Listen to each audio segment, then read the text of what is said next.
light within my heart, light within my thoughts, light within my words. And one and all, everything, blessed and loved, ever be. Welcome. I am Sister Who.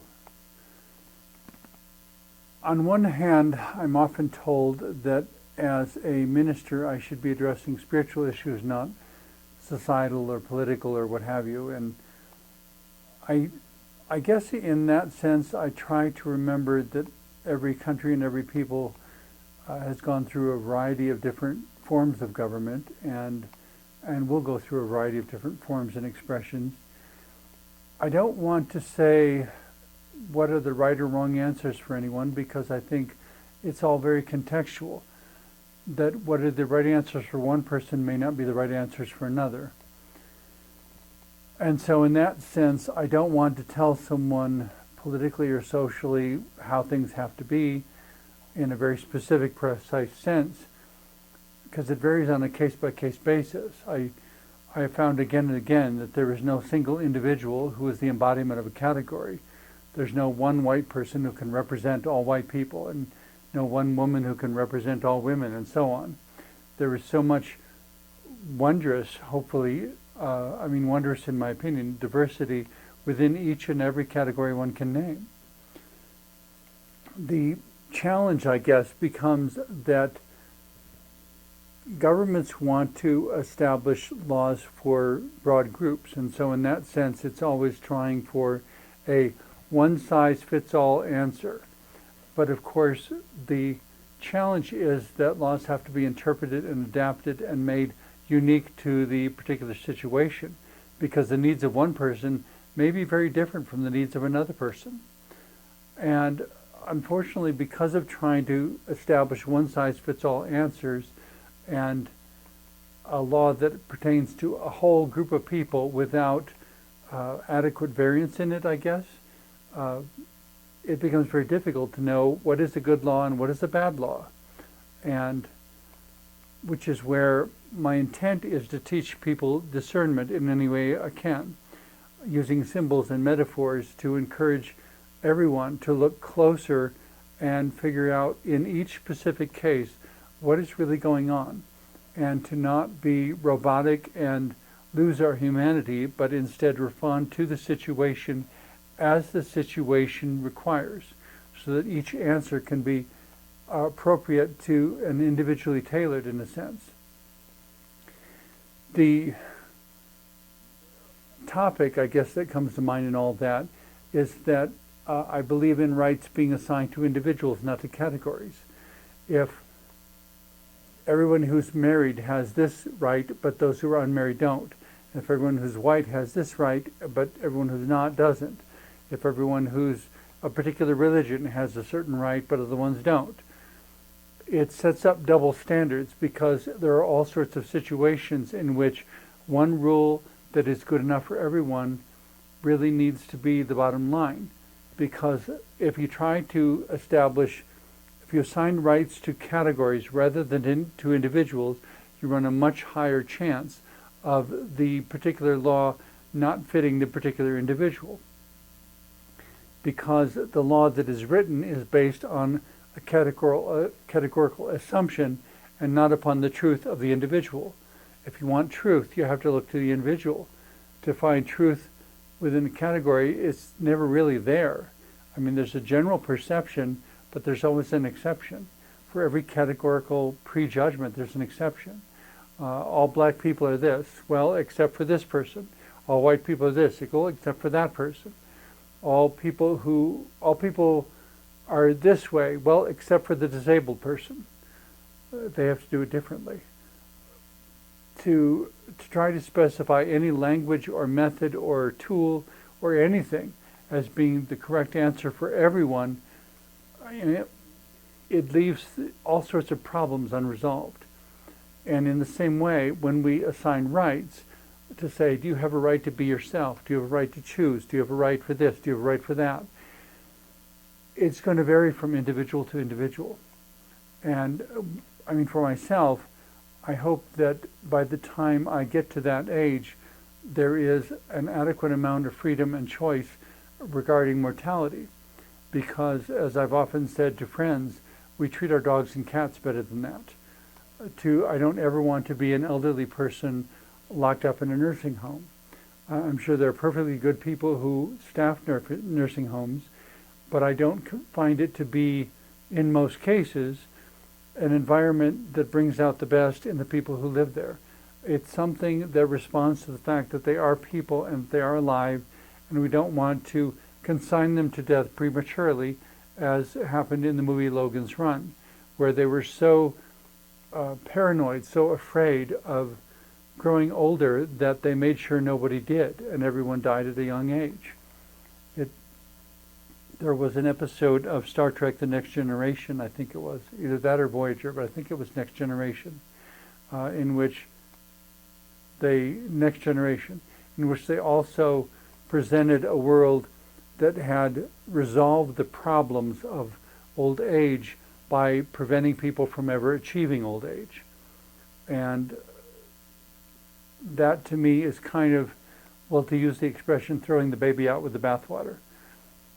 We don't need to go to an extreme to insist that there be no diversity in order to prevent the problem from happening. We have to have discernment and intelligence and wisdom for how do we deal with this particular manifestation of this particular problem, because it may be manifesting in this situation in a way that is unique from the way it would manifest in other situations. In everything, then, as we seek to develop wisdom, we are figuring out upon what a particular outcome depends. That if you live in a northern climate and you want to build a house, it has to have insulation. If you live in a southern climate and want to build a house, it doesn't necessarily need insulation because it doesn't experience the colder temperatures or the snow that a northern climate would experience. In a similar sort of way, a desert climate will experience certain challenges that a northeastern climate will probably not. So the houses have to be particular to their environments. Going one step further, I would say that the solutions that are embraced need to be particular to the individuals involved. A challenge which I've encountered a number of times, but which, to the best of my knowledge, has never been fully resolved, is that people with various disabilities need unique configurations of housing.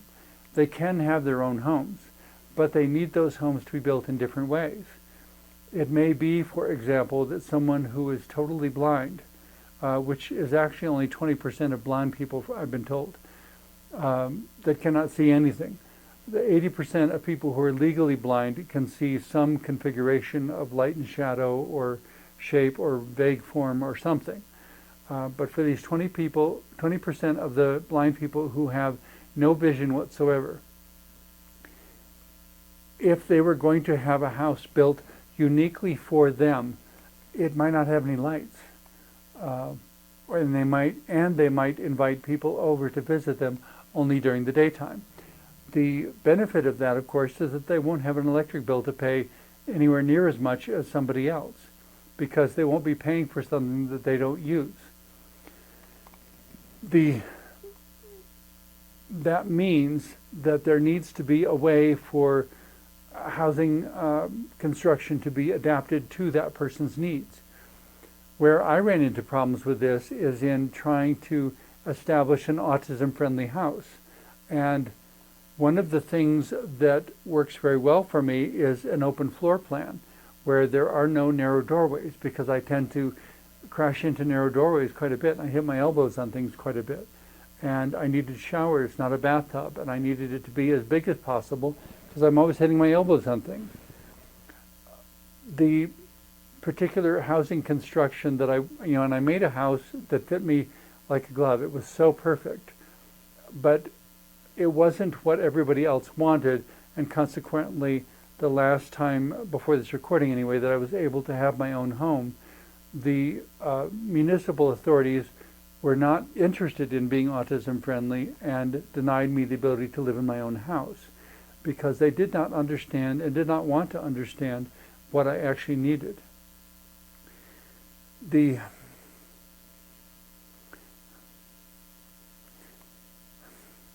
I was trying to do what was right for me. I needed the rights to associate with me as the owner of the property, but they didn't, because this was a group of bullies who were not accountable to anyone, and they wanted to assign the rights and privileges of which they approved to a category to which they wanted everyone else to conform. They didn't want to recognize the truth of any individual. They simply wanted to recognize the category of what they wanted and have everyone conform. And consequently, there were an enormous number of profoundly unhappy people in their town, and the drug problems in their town were astronomical. And there was no hope of really ever coming to terms with them, because to do so would have required them to address the individuals that they actually had, not the categories that they projected. The more one gets to know the people, and the more one gets to consider the lifespan of the people, that over the course of time, as my friend Dr. Gene Parker said, the problem with people with disabilities is that everyone is a candidate.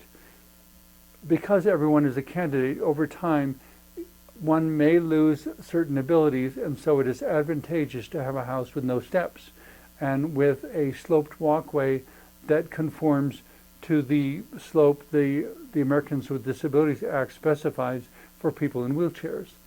That being the case, if they ever, hopefully they won't, but if they ever have an accident in which they wind up in a wheelchair temporarily or permanently, they will still be able to live in their same house.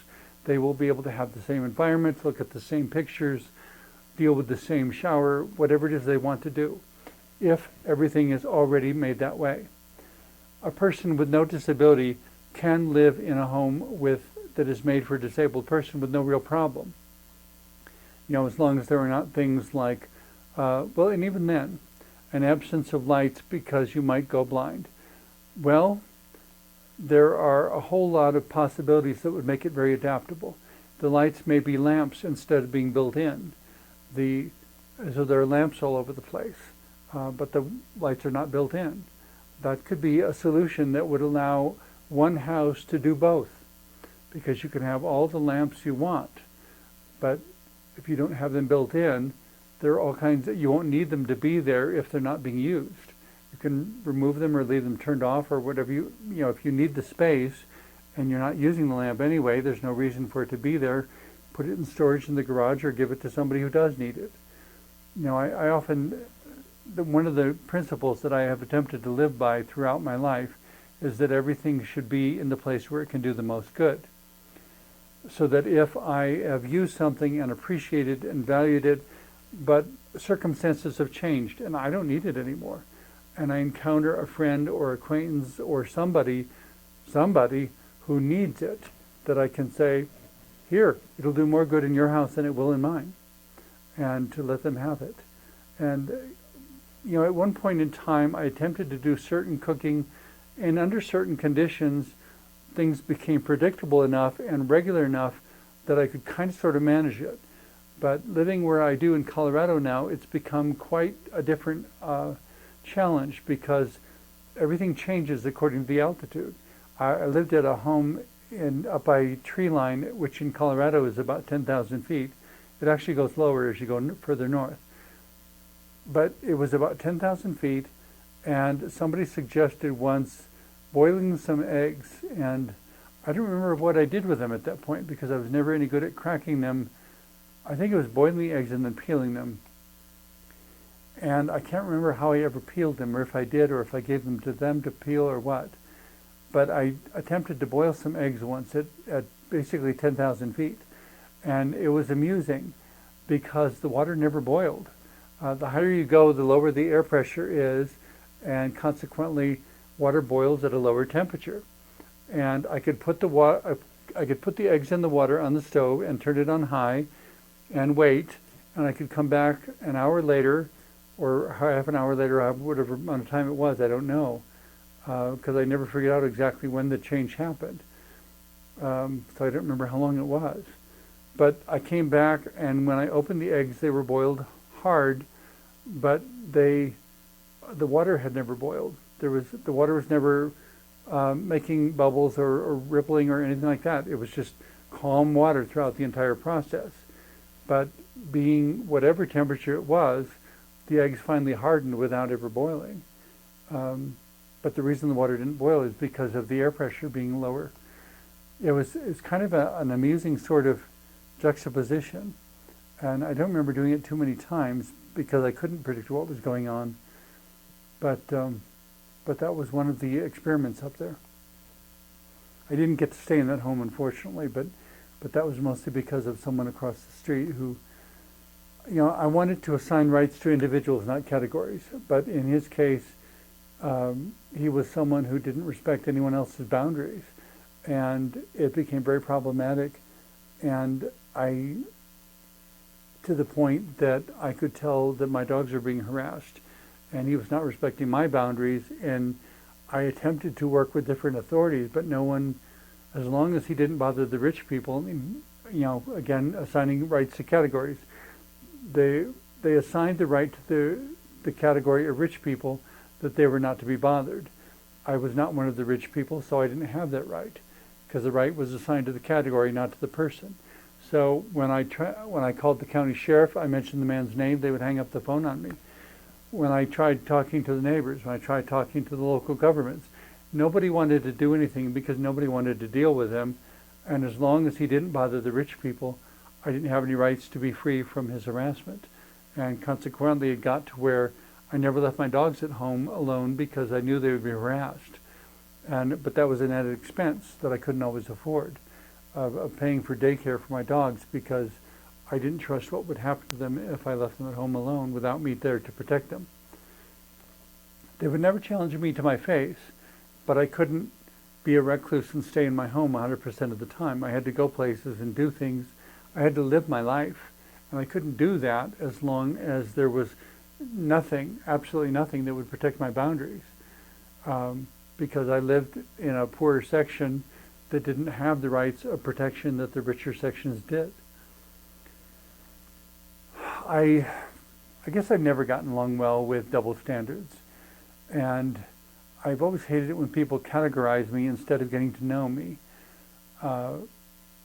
And I don't know why they would ever do that, because I don't think I've ever been a person with whom one could not have a conversation, but I have found myself a lot of times having conversations that other people weren't comfortable having, that I talk about things directly that other people don't even want to talk about. The town in which I grew up, being gay was so not talked about that I didn't know what I was till I was in my mid-20s. And it wasn't that it wasn't there, it wasn't that it wasn't real, it was that we couldn't talk about it. And the more we couldn't talk about it, the more there was this perception that being gay is unspeakable. I am gay, even though I didn't know what gay was, and I couldn't figure it out till later. But it kind of made me something taboo also, that what was true of me was something that could not be openly discussed, which really seriously eroded any self-esteem I might have otherwise had. There's something about me that was bad, and I couldn't even name it. To this day, I still have very, very clear memories since earliest childhood, 3 or 4 years old even, that there were 3 things that I knew with absolute certainty, and I don't know how I knew them, but I knew with absolute certainty that I was fundamentally different from everyone around me, that I couldn't change what was different, and that they weren't going to like it. But I didn't know what it was. And so my entire childhood was the first 10 to 20 years of trying to figure out what this shadow was, or this ghost was, that was following me around through life. And I couldn't name it, and I couldn't figure out what it was. I couldn't come to terms with it. If you can't name it, you can't address it. And so I was forever trying to name it, but I couldn't name it. And nothing made sense. And being gay was so not talked about, I didn't know what I was. And yet somehow I knew that they wouldn't like it.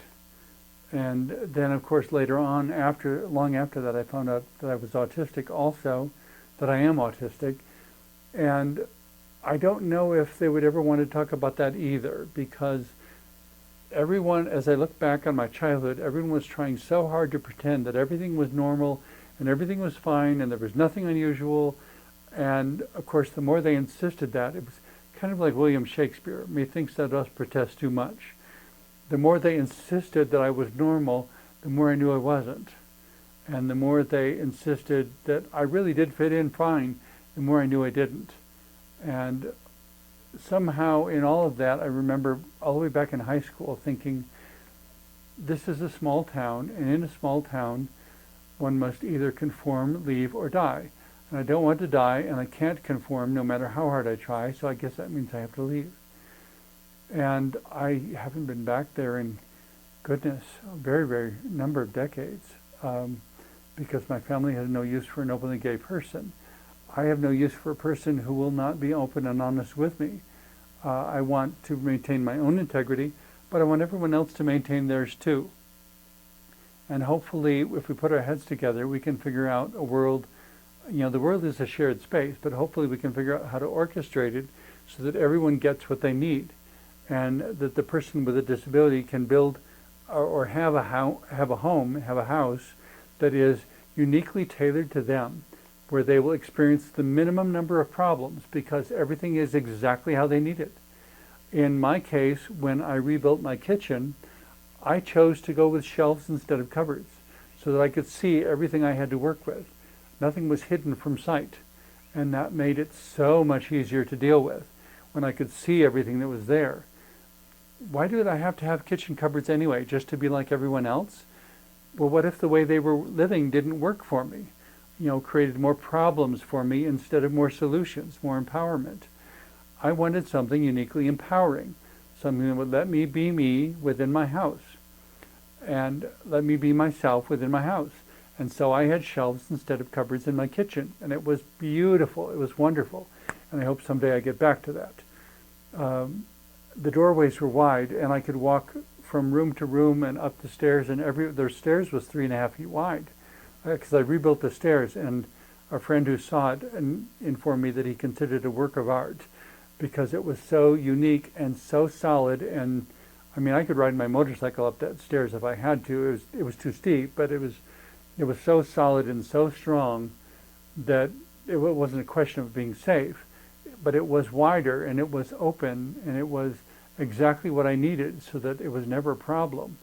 But it was, I structured the entire house to fit me and my disability. Wide doorways I would never hit, showers that were totally accessible, a washer dryer that was totally accessible. Everything fit me perfectly, and I even had a studio space for making more of my television shows. It was wonderful. I even had a separate exercise room where I could do my exercises without crashing into anything. And it was an old house that nobody wanted.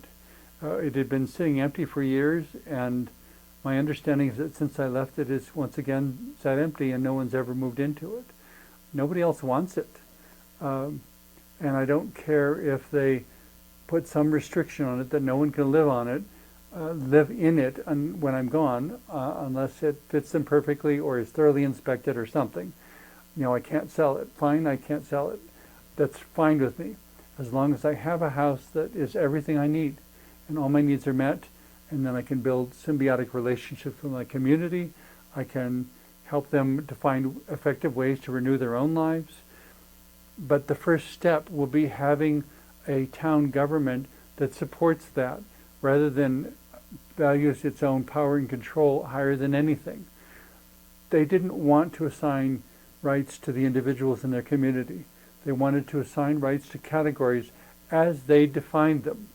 And of course, it was a lose-lose situation because they didn't get the best contributions they could get from the community members, and the community members didn't get an environment that filled their needs, and the result was a small town that was overrun with drug problems, and no one was really motivated to do anything.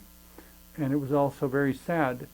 And yet, the wonderful thing is that all of that could turn in a moment, simply by having people who facilitated renewal and growth and individually appropriate answers, and looking at, well, what kind of house do you have to begin with, and how do we make it work? How do we make it work for you? Not make work in general, but how do we make it work for you? And when you're gone, we'll change it then. But for now, we need it to work for you. And no more renters, but instead to have homeowners who can make the home what they need. And because it's their home, they feel they have a stake in it. And they're not just staying there until the next best thing comes along. This is their home, and they're making it their home. And not just renting a space because they have nowhere else to be, but living in a space and making it an extension of them, making it something that empowers everything about them, everything they like, everywhere they want to go with their lives, everything they want to become, instead of just stagnating. I'm in a rental situation at present, and I don't mean to talk badly about renters, but I haven't met any renters who wouldn't want to be homeowners if they had any choice in the matter, because they want something that meets all their needs and that fits everything they need, that has the guest rooms they need, that has the workshop they need, that has everything they need. But I don't know that very many renters even think it's possible. That is up to all of us working together. When we make the best things possible for each one of us as individually appropriate, instead of chasing the categories, the world can be more wonderful than we have ever imagined. Thank you very much for watching.